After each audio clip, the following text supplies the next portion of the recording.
روزی که از تو جداشم، روز مرگ خنده هامه، روز تنهایی دستام، فصل سرد گریه هامه.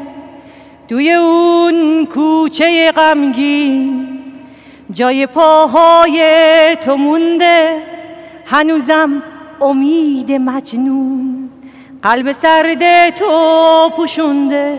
بعد تو گریه رفیقم، غم تو داده فریبم، حالا من تنها و خسته توی این شهر غریبم، توی این شهر غریبم، توی این شهر غریبم.